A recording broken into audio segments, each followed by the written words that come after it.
Hi, I'm Michelle. A random meeting in the street with my fabulous friendly neighbour Liz resulted in the creation of this podcast. Finding ourselves at the same stage of life, we've got to know each other over cups of tea, or maybe something stronger, on my sofa. With 7 kids and stepkids between us, we've been around the block a bit and are now redefining ourselves in midlife as empty nesters. Join us on the sofa for a chat. There's always room for one more. Once they've gone, embrace the space. So they've left the nest, and you can barely look in their bedroom as you walk past. This misery will pass. It may seem like you literally have a hole in your heart, but time is a wonderful healer. It may take a few days or weeks or even months, but trust us, being an empty nester has its positives and is actually really great. Perhaps don't tell your kids that. If it's your first child leaving, you may still find yourself overcooking for the family left behind. You're unused to adjusting recipes to a lower number. You might find that fridge stays a little bit fuller, the washing machine a little bit emptier, and your heart a little bit heavier. It's normal to feel a sense of loss and loneliness and worry and sadness. It's possible you might have an identity crisis of sorts. You're no longer the soccer mom or the dad taxi. It's a challenge to turn the energy you've invested into raising a child back towards yourself and partner if you have one. Sometimes parents try to help by calling often, visiting, delivering meals and problem solving, perhaps in an effort to feel useful.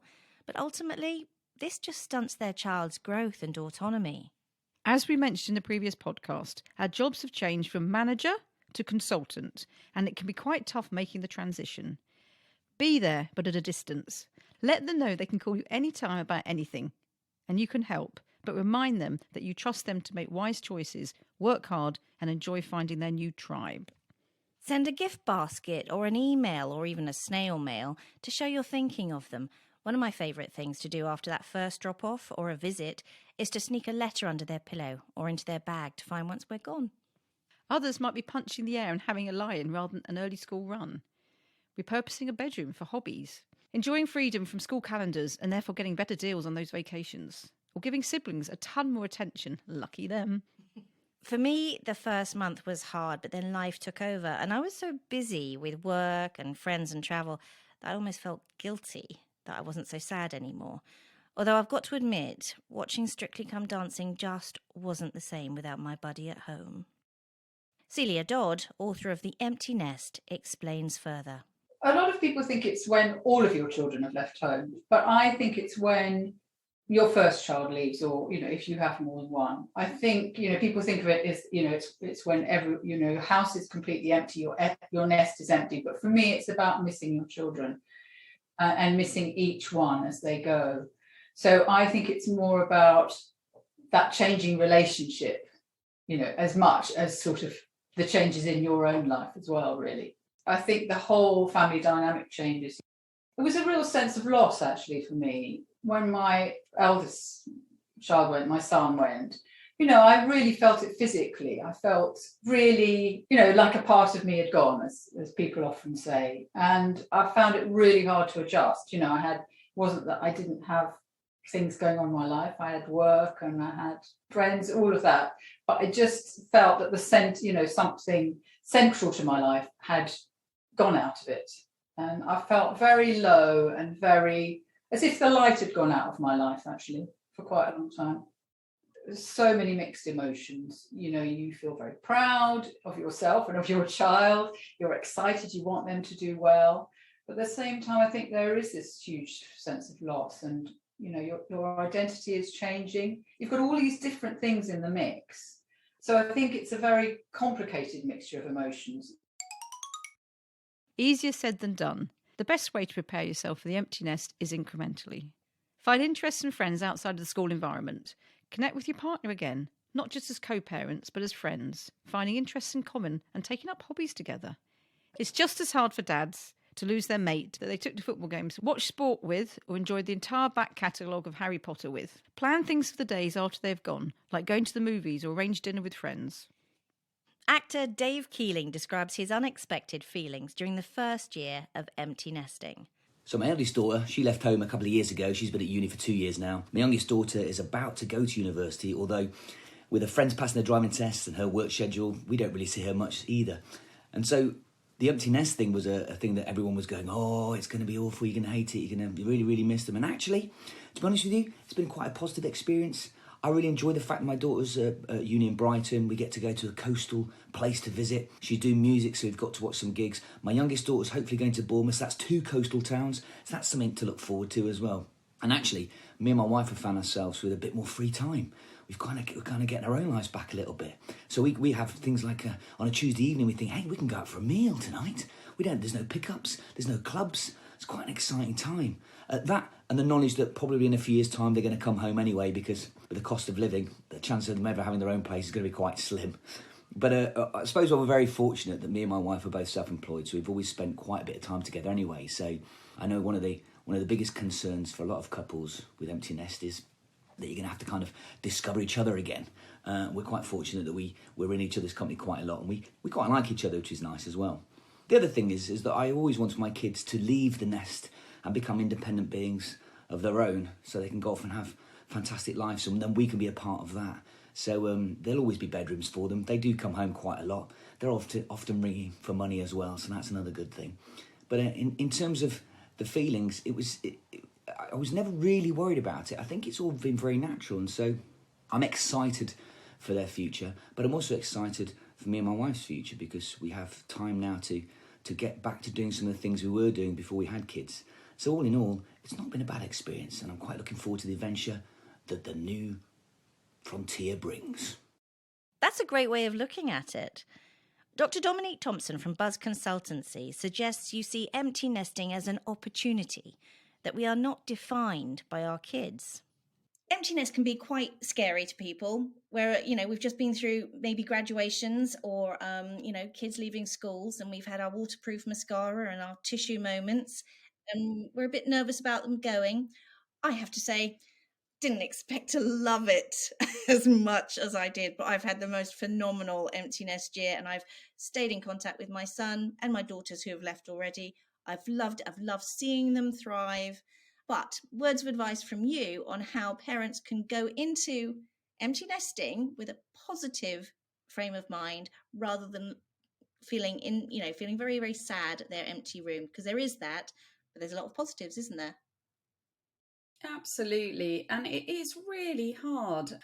I have to say, even my son's only 12, and I sometimes think, oh, what am I going to do? But it all comes down to self-identity, I think, and recognizing that this is your time. This is your time to, perhaps meet some new people, do some new things, do that thing you've been wanting to do for ages. And again, to see things as an opportunity rather than too much sadness, because of course there will be two sides to that coin. You will feel sad. That's completely normal and fine. And, you'll miss them, but you can't be defined by them. That can't be the only thing that you do in life. So it's about, what else are you going to do? And it might be something that you start now. You may not have had, if you've had 4 children or something, and you've sent them all off one after the other, that will have pretty much taken up most of your time.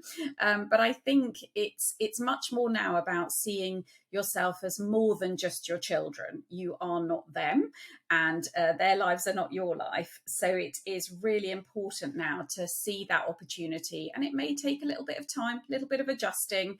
That's completely fine and normal. But it is really a fantastic moment to start, looking at the world through new eyes and deciding, right, now I'm going to develop new interests, new passions, a new job, new friends, whatever it is that really gets you up in the morning. We couldn't agree more. Finding purpose and reinvention doesn't mean you love your kids less. You're just allowing yourself to love yourself more now that you have more time in your life to find you. It's your time, finally, and don't feel guilty. During those first few months, try to structure your calendar. Book some trips out with friends or your partner. Or if you have time, consider volunteering.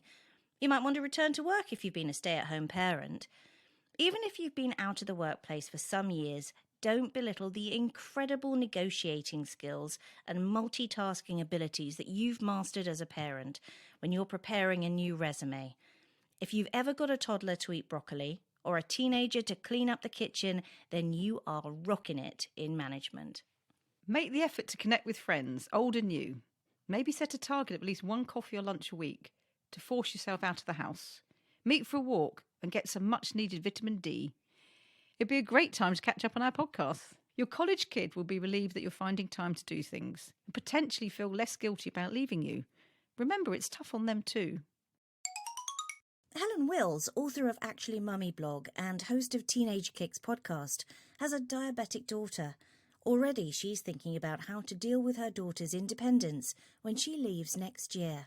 I'm up early because my daughter has type 1 diabetes and she's away from home at the moment. So diabetes puts her at risk in the night when she doesn't feel her blood sugars. And I've seen that she had a low blood sugar in the night and I haven't been able to get through to her. So I've been awake half the night. And this is how it's going to be when she does go off to university. How do I feel about empty nesting? On the plus side, she's not ready to go until next September. So I've got I've got a year before she goes, but I'm already in training because she's very independent and is off and away and out all of the time. So I feel like she's made me practice for being an empty nester well before it actually happens, which is a good thing. It's sort of death by a thousand cuts emotionally, but it's a good thing. Whilst I'm really feeling it, and it's really hard to think about losing her and that stage of my life changing, I am also incredibly proud of her and of myself for getting her to this stage, and that's what I think we all have to hang on to. We've made that happen. Our kids are obviously amazing individuals and they're going to be who they're going to be irrespective of us, but we've done all that work. It's our support that's helped them get to the point where they feel ready to leave home. So we just have to go with it now. Celebrity interviewer and lifestyle editor Suzanne Baum recalls her feelings when her boys left for uni. In my situation, I've got two boys who are a year apart. So obviously one went to university and then the next one followed a year on. So I think I went through the same emotions. I think I couldn't quite believe I was at that stage. I still feel and have the best memories ever of university. I met my husband at university. We were both at Leeds. So when my son went to Leeds, it was just like we were excited for him.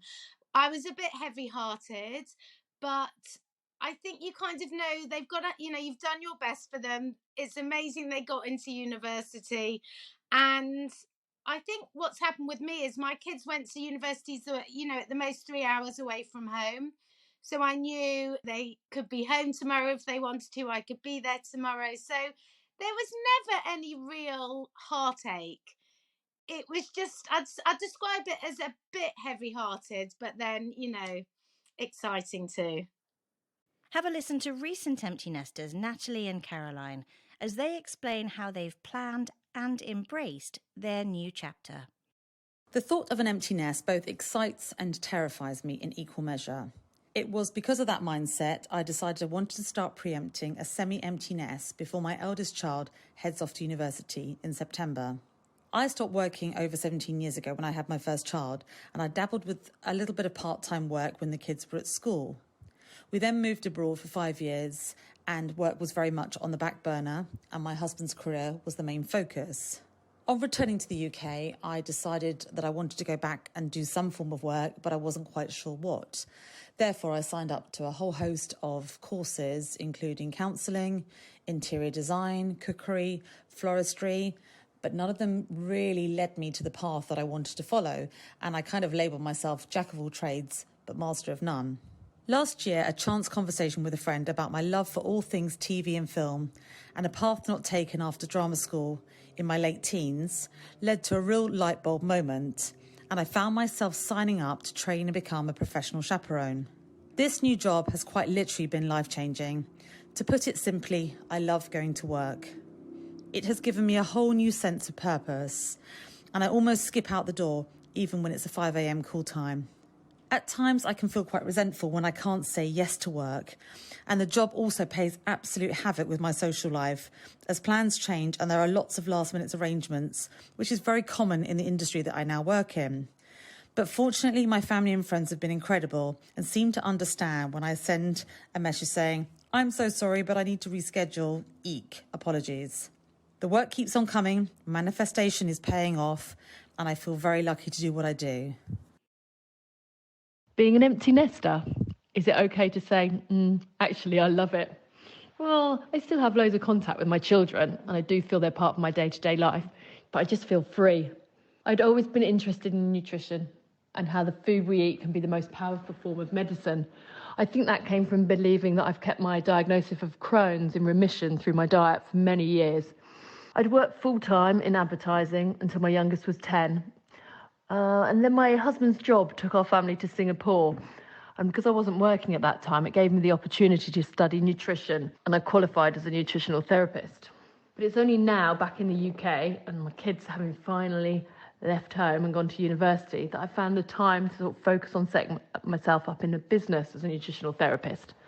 It feels great to be helping other people and make money through something I love. Other things that I've done, I just find that there's time to focus in what I love. So wine, something I love a lot. I got my level 1 WSET qualification. I have booked up to do level 2. And the other thing is beekeeping. That's up next. I'm going on a course next month, and I plan to have my own hives and harvest my own honey as soon as possible.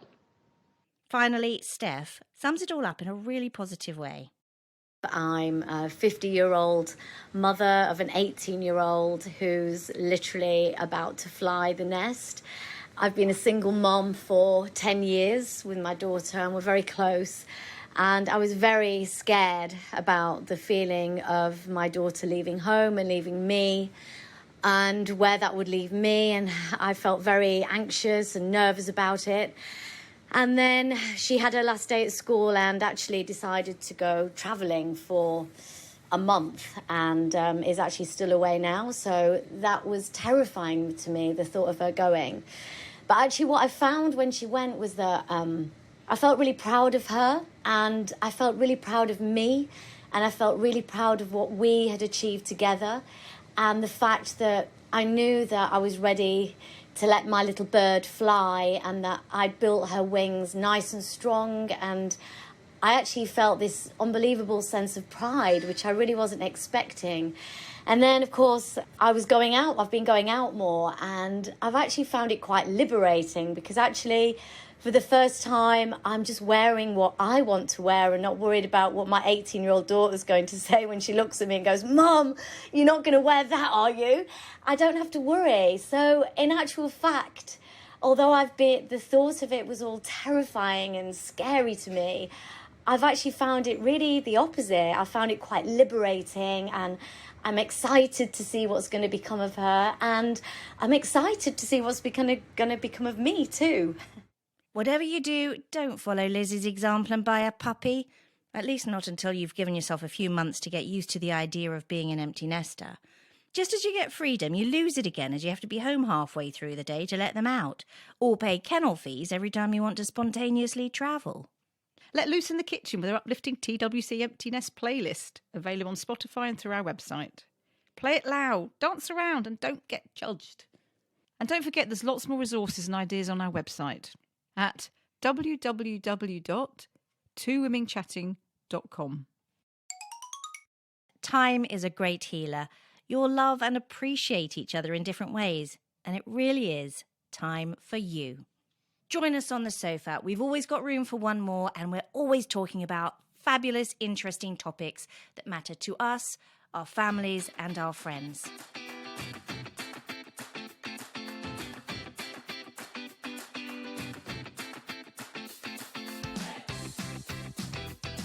Thanks for listening to Two Women Chatting with our special guests.